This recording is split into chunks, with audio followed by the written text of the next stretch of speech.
Good afternoon, everyone, ladies and gentlemen. I'm Anastasia Paretzoglou, brand manager for Fortune in Greece.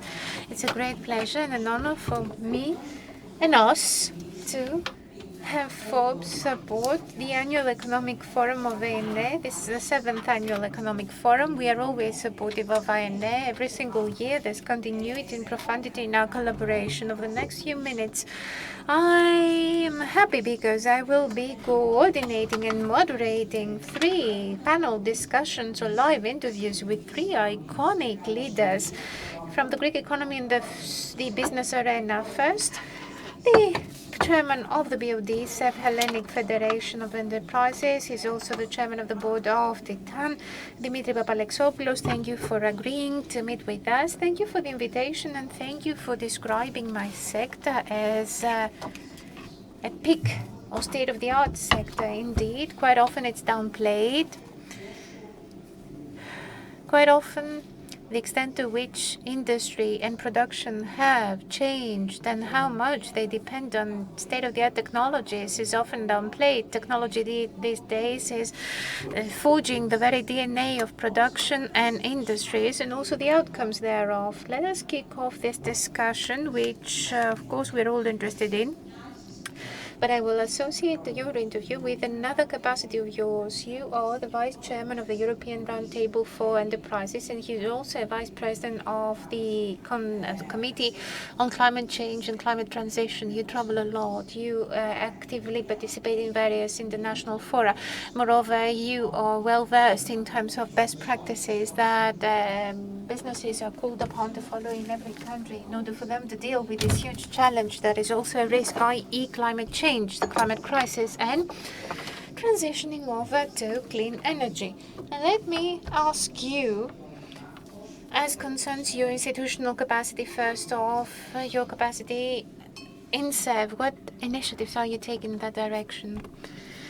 Let me kick off with a general statement. SEV, the Hellenic Federation of Enterprises, aspires to standing for conscious and conscientious business and entrepreneurship in Greece. So we fully embrace the ambition of the European Union to make Europe the first climate-neutral continent by 2050. And not only because this is morally right, but also because if this is done in a proper manner, then we will have a win-win situation that will benefit both the economy and the environment. That is, the big question that still remains is not if and whether this is going to happen, but how this is going to happen in a way that will combine, as is necessary, climate ambition on the one hand with the need to have safety and security in terms of energy supply to benefit businesses and consumers at competitive prices and costs, while at the same time, during the transition years which are critical, the competitiveness of European businesses will also be guaranteed. And this very elaborate and long-term problem, to a great extent, in my mind, has been downplayed and underestimated as to its difficulty, on the one hand. And as to the fact that if we want to get this nirvana, in order for us to get to the peak, i.e. the point where we will have lots of clean energy and lots of energy at competitive prices too, we will need many years. There will be years intervening that will be tough, so we have to start investing early and heavily.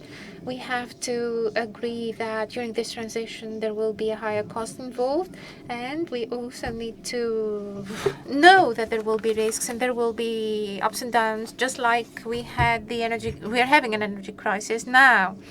Now, what does that all signify for Greece? These decisions, to a great extent, are made at the level of Brussels, and the challenges, the opportunities, and the risks are more important, and they are more increased for Greece. They're more pronounced because we are here in this location and we're also less prepared. We see 4 priorities which we are focusing on and will be focusing on the next few months and years. Our first intention is to have a climate law.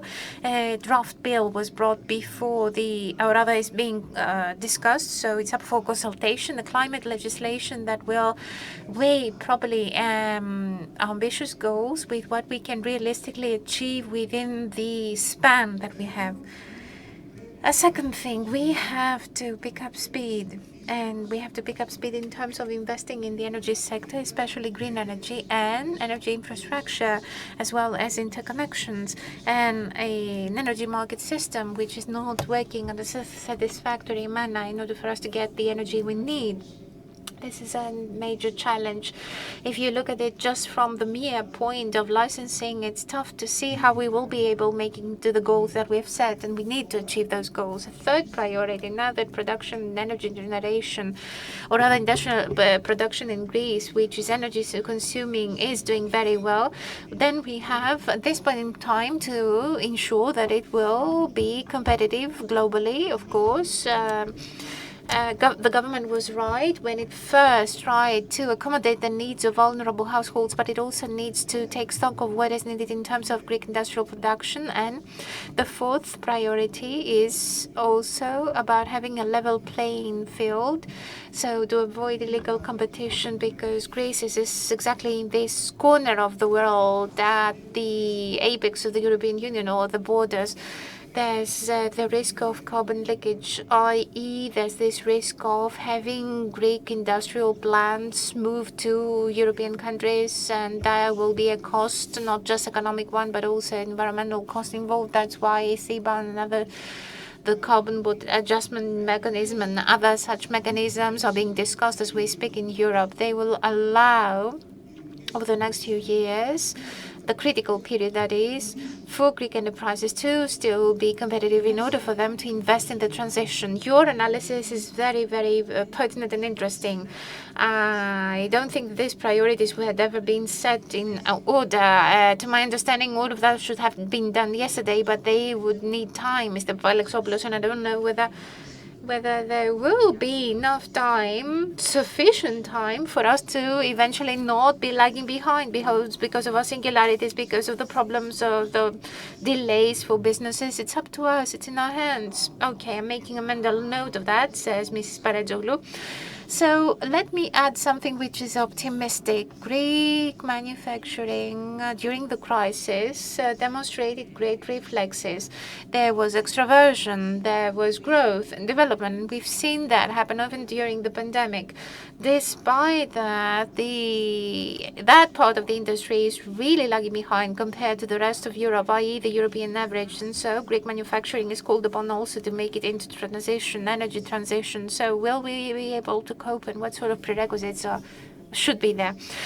Listen, we have set a goal. SEV and the government have expressed this.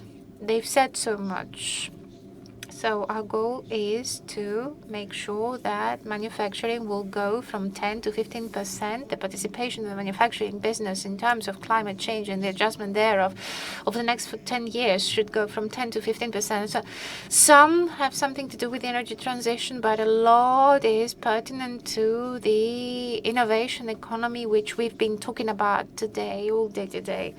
And it's also something that depends on the capacity and the capability of the industry to take part in the supply chain and also European clusters to have the level of innovation that it needs. You used a keyword, innovation. And I will be straightforward. I was impressed when you said something, and I'll quote you, when you had your last conference as SEV. You said our prosperity depends on upgrading our collective capacity to be innovative. What exactly is the meaning of this? Please tell me. And to what extent do you think that businesses are already being innovative in all sectors in Greece? Well, listen, says Mr. Papalexopoulos. This is also a subject, was rather during the previous panel discussions. The previous panelists said that we are lagging behind in terms of innovation, so we all agree on that. Let me also add on top of this that because we as business people like to complain about the state, and quite often we're right to complain about the state, when it comes to innovation, Greek enterprises compared to their peers in Europe are lagging behind. But the state has surprised us during the pandemic in a positive manner because it made leaps and bounds in terms of digital transformation. So we have to set the record straight, says Mr. Papalexopoulos, and it's not an easy thing. As Mr. Liakos said, it won't happen overnight. And so it would take time, and it would make it imperative that we deal with certain pathogenies even in the educational sector. But let me dwell on three or four elements which I believe can afford us to be optimistic. One of them has already been mentioned, that is, out of nothing, or rather 5-10 years ago, we used to have nothing, and now, as we speak, 10 years down the line, we have a startup community which is vibrant and it keeps growing. We are trying to boost such enterprises and to help them pick up speed. So we have included 60 such companies. They are not listed in the stock exchange, but the total value of these 60 startups is a handful of billion compared to what's the current situation is in the States. It's peanuts, but these are good numbers for Greece, and such figures can be helped to be triple within 5 years' time. And of course, there's funding and financing needs. The stock exchange of Athens has to become more appealing and attractive. A lot has to be done, but this is yet another goal. Let's have more startups. So can you fathom a system or a cluster of startups in 5 years down the line when it has 15 billion, that's its worth, and it has thousands of workers or working people? That's one thing. Second, the universities a few years ago, when you talked about business and entrepreneurship at an academic level, people would just be allergic to hearing that, the mere mention thereof. Now we have made already various memoranda agreements with universities in order for them to be placed with enterprises, in order for students and graduates to discuss with their peers and so on and so forth. So indeed, as we speak, on the part of universities and academia, there's an appetite, much more appetite to work together. And now even traditional universities who were better at R and not D, so they were good in doing research, but there was no development of products and services. Now they've changed. They're shifting their attitude. In E.EN.E, Patras, Crete, I'm just giving you examples. The rest are also active in this field. The work they're doing in certain cases in practice now in the field of both R&D is quite promising in view of the future. Last but not least, let me mention iconic foreign investments that are materializing in Greece from technological corporations. Yes, they're investing in the grace of knowledge, not just in the beautiful country that we are. Having said that, I believe that these are positive signs. They are telling we can do a lot, and indeed we are lagging behind and we have to pick up speed.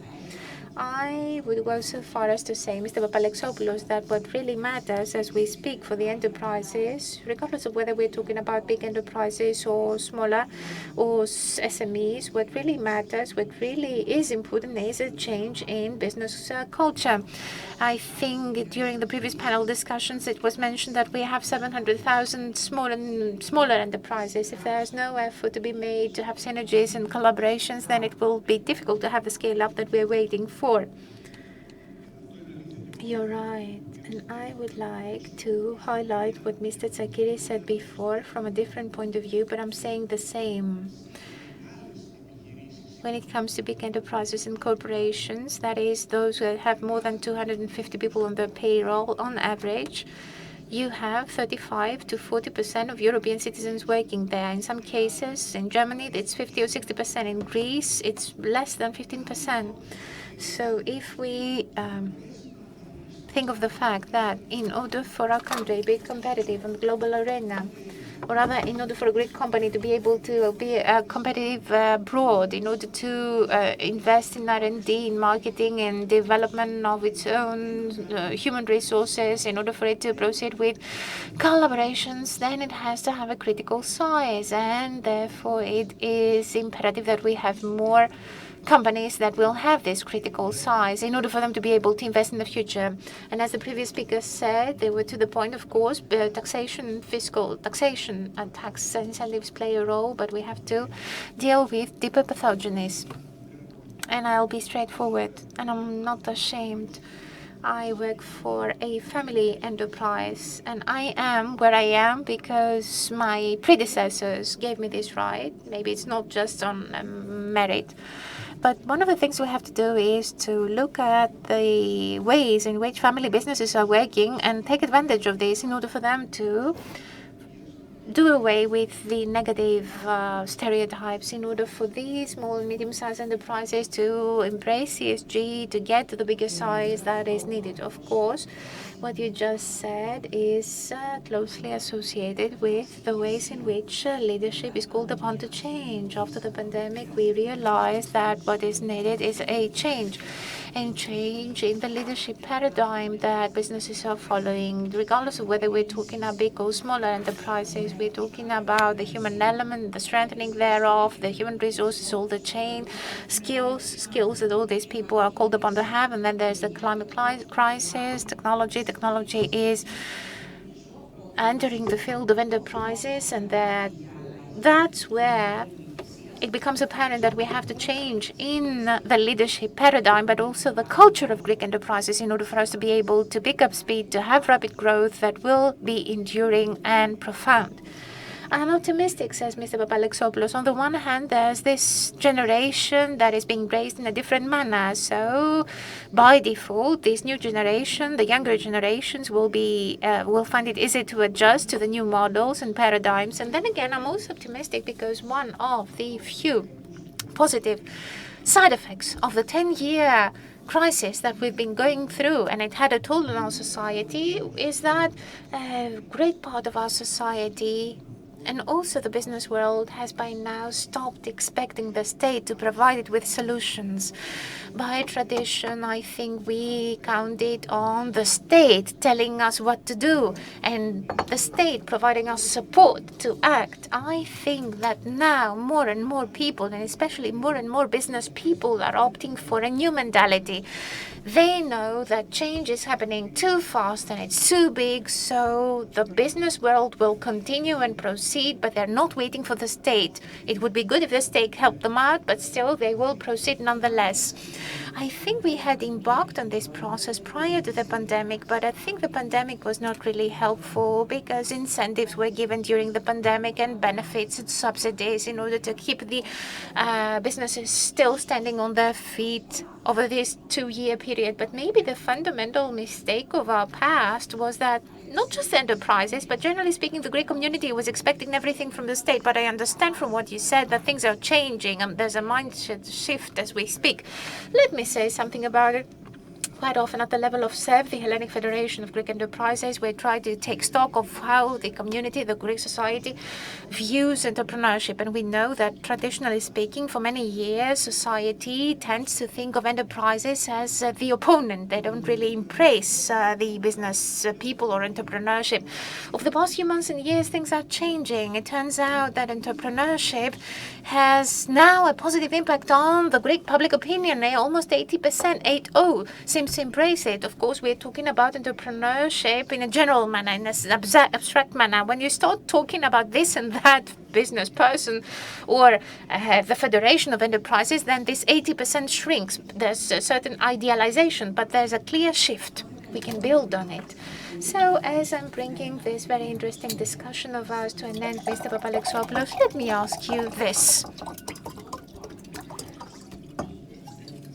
As of day one, you have always insisted, especially when you took the post of chairman of the BoD of SEV, you said that businesses are now called upon to get closer to the community.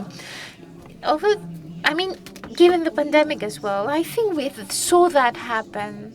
But what's your take on things? Are businesses now closer to the society? What else will it take in order for us to eventually discuss on the basis of an equitable, democratic, inclusive capitalism, affording everyone equal opportunities? The response is, I don't think I have the time to elaborate on it. I think we're moving in the right direction. There's still a long way to go.